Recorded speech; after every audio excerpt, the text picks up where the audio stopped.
All right, boys, it's Christmas time, and Murata is blessing us with yet another present, a 45-page long chapter of Monster Garo vs. Flashy Flash vs. Platinum S in a three-way battle for supremacy. It looks like God or Orochi is resurrecting at this point. Garo finally obtains his Godslayer Fist attack, his ultimate move. Evil natural water fuses with the ocean. Oh my lord, we got a lot to talk about. The cover page is a picture of Saitama's fist and Garo's fist with the words "fists and wills have yet to cross" for now. And that's because everybody knows that they're building up to this mega fight, which is Saitama versus Monster Garo, who still probably has quite a bit of transforming to do, we think. And so this chapter, they're actually going to focus on some preliminary battles of some of the strongest fighters in the entire One Punch Man universe, which is Flashy Flash, Garo, and Platinum S. And here we see King finally see Saitama. So part of his effect, as we've discussed in the powers of King, is that he gets to rally allies around him. That's just part of the writing, part of his special power. And they've shown up as soon as King pretty much would have been desperate for help. So they're trying to figure out what exactly happened here. And Saitama even makes the name drop of Blast. He says, what happened to that old guy Blast? And that's a good question. I mean, that's what fans are wondering. I guess Blast just teleported them out of there. But it seemed like a lot of time passed before they returned to the battlefield. So did Blast in some way manipulate time, or was all the stuff with Saitama and Flashy Flash meeting the monster god and finding the cube going on during these battles with Garo and everything else, and Blast's teleporting technique was instant? And now we have a face-off between Saitama and Garo, and you're like, oh hell, if you didn't know what was coming in the webcomic, then you probably would think that they're about to fight right here. But no, Saitama actually just zooms right by him. Garo thinks that Saitama's coming in at him, but he zooms right by him and goes to Genos because he sees Genos lying there on the ground. And we get this bonding moment between Saitama and Genos, and it's very emotional. Saitama asks what's going on here, and Genos says the enemy cadre we were struggling with, King took care of all of them with his ultimate move. And Saitama's thinking to himself, King's ultimate move? I can only think of that damn infinite combo he has in the game. But that's strange. Genos says, I can feel the same ultra high energy of King's ultimate move coming from that monster. And that's obviously because when Garo awakened, he in half a second took out all of the monster cadre, and everybody thought that that was actually King's doing. So Garo here is saying, what's happening to me? He's awakened now. He's kind of out of that insane monster state. He can think for himself, and he's remembering the teachings between him and his master Bang, and basically their duel and Bang's teaching during their duel is what woke him up. But meanwhile, Flashy Flash comes in with a kick, trying to just surprise attack Garo, who's able to dodge it. And Garo here meets Flashy Flash for the first time, and he recognizes who he is, but he didn't remember Saitama, which is interesting. I mean, even though Saitama knocked him out in the whole shopping area. And Flashy Flash doesn't even know who Garo is. He hasn't seen him transform, and he thinks he's the Monster King Orochi, which we're getting some symbolism to in this chapter, and possibly a revitalization or resurrection of Orochi is possible. So Garo is going to basically tell him who he is. He says, I'm Garo, and that's when Flashy Flash realizes that, oh, you're the hero hunter. But at the same time, Garo is telling Flashy Flash that there used to be a Monster King, but he's gone now. And just as they're talking, Platinum S says, allow me to pass through for a moment, and he strikes both Garo and Flashy Flash multiple times in an instant. Murata just doing such an incredible job depicting the speed and immense attacks from Platinum S. It looks like he's actually just head tail whipping them, whatever that thing is on his head.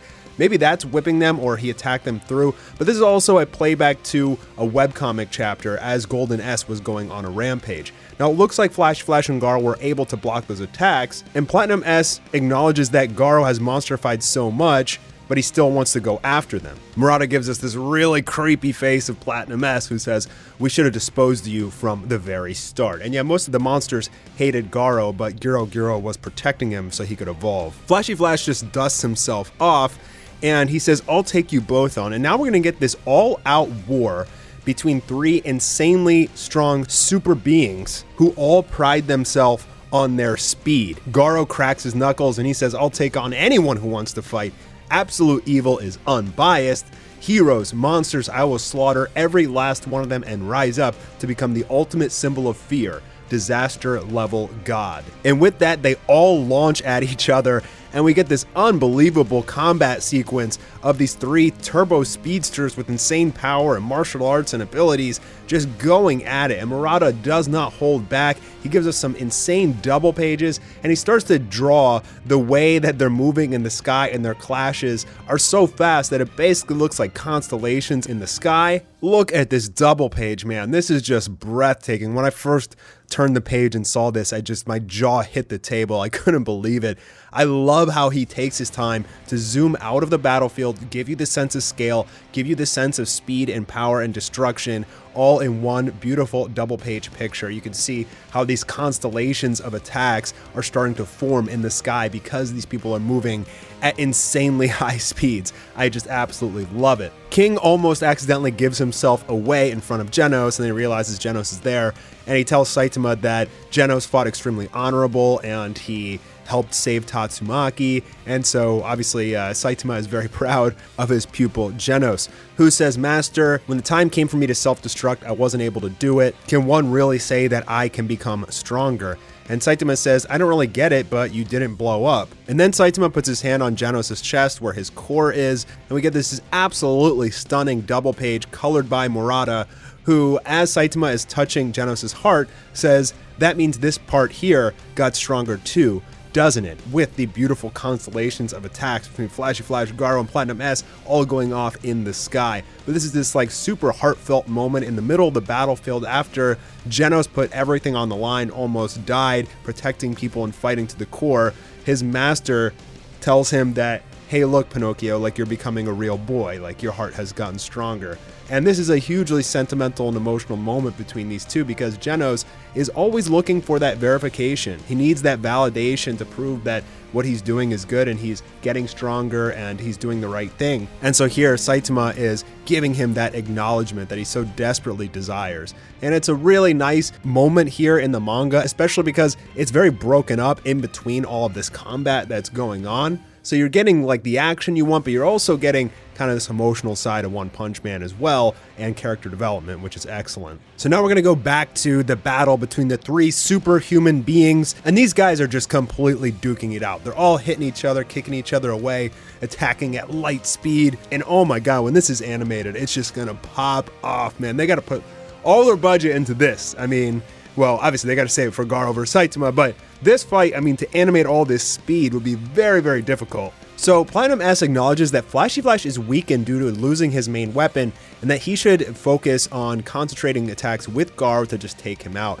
And it's very interesting like how high of a level they're putting Flashy Flash here in this battle. I mean, he's going up against like 2 of the strongest beings we've ever seen in the One Punch Man universe by himself without his main weapon with him. So that is insanely major feats here for Flashy Flash, and of particular note that rank 13 is probably way too low for his actual power level. I mean, he's probably stronger than Atomic Samurai, so I'd put him probably up there like number 3. So Garo doesn't want to team up with Platinum S, and instead just nails him in the face instead of teaming up with him, and this is gonna really piss off Platinum S. So as this is going on, he says, "I can feel it," and he starts to combine all of his martial arts techniques to create the new ultimate martial arts technique. He says, "I'm getting close to perfecting my own technique. Through battle, I've absorbed all of these techniques into my own. Since it's connected to disaster level god, I'll name it Monster Calamity God Fist."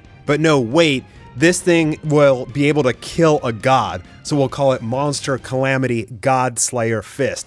And with that, Garo has finally obtained his ultimate martial arts, which far exceeds anything Bang or Bomb has ever taught him or that he's ever learned through his battles. It's a combination of basically all the advantageous moves from every martial arts style he's ever learned throughout his entire life, plus his monsterification, and now he's just going to take the helm and be way ahead of everybody else. He says, "Something as unreliable as God shall be crushed by my hand as well." And it's like, uh-oh, you shouldn't have said that, because God is watching this battle go down right now. And if he did say it out loud, they may have been the words to awaken God. So we get a lot of those mysterious shots of the moon, but now we're going to look deep down in the crater where Tatsumaki sent the Monster Association spear, which pinned Psychos and Orochi down into the ground.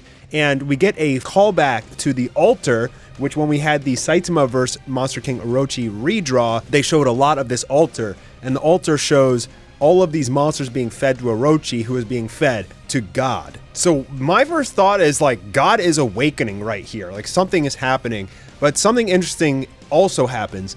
On the silhouette of God, the marking of it on the wall, you can see a shadow form, which looks like a centipede tail. So I believe this is Orochi's tail, as we saw from the redraw. You got a really good look at it. So it appears that Orochi maybe is still alive, and after his battle with Saitama and after being pinned by Tatsumaki's insane spear of Monster Association attack, maybe he survived and he's recuperating here. Or maybe this is his sacrifice, like maybe God here is activating the sacrifice on the dead Orochi that lay underneath. So one of two things happening: either Orochi's coming back or God is awakening, and that's pretty exciting. I mean, if Orochi does come back, perhaps he'll have his rematch with Garo, perhaps he'll push Garo past his limits, and he'll change once again. So the final few shots here are of this military army, the Navy, and these aircraft carriers and all this stuff, and they start to notice on their radar this giant thing is forming. And that's because when Garo hit Evil Natural Water, I guess he sent him flying into the ocean, and now Evil Natural Water has literally fused with the entire ocean. So his strength has probably just gone up 1,000-fold or 10,000-fold. This thing is literally planet buster right now. I'm sure its jet stream lasers would like slice the planet in half and be like nuclear bombs. But I'm pretty sure that Saitama is going to just one-punch it away as the battle between Flashy Flash Garo and Platinum S continues. I think at some point Flashy Flash does get knocked out and Garo should take out Platinum S, but God may arrive at some point in this. Like, we may get a way different ending to this than we saw in the webcomic, or Orochi may come back and there may be a quick fight between Garo and Orochi first before Saitama fight Garo. So a lot of different stuff can happen here. Now, fans on the One Punch Man Reddit are absolutely killing me with these memes, dude. They took the two bubbles of Evil Natural Water, and yeah, you can see what they did with that, you dirty boys. Anyways, guys, I'm Mastar. That was a really fun chapter, really exciting, a lot of very amazing double pages, and this is really the peak of the arc. I think we should hopefully get one more chapter by the end of the year, and I'm wondering what's going to happen. I mean, Murata is really working in overtime right now, trying to get out a lot of chapters before the year finishes, so we probably get one more, and it's probably going to be absolutely amazing, just like all of these chapters are. I'm Mastar. If you enjoyed the video, please leave a thumbs up, comment down below what you thought about the chapter, and if you like One Punch Man content, please subscribe to the channel and turn those notifications on. I'll see you guys soon for some more videos.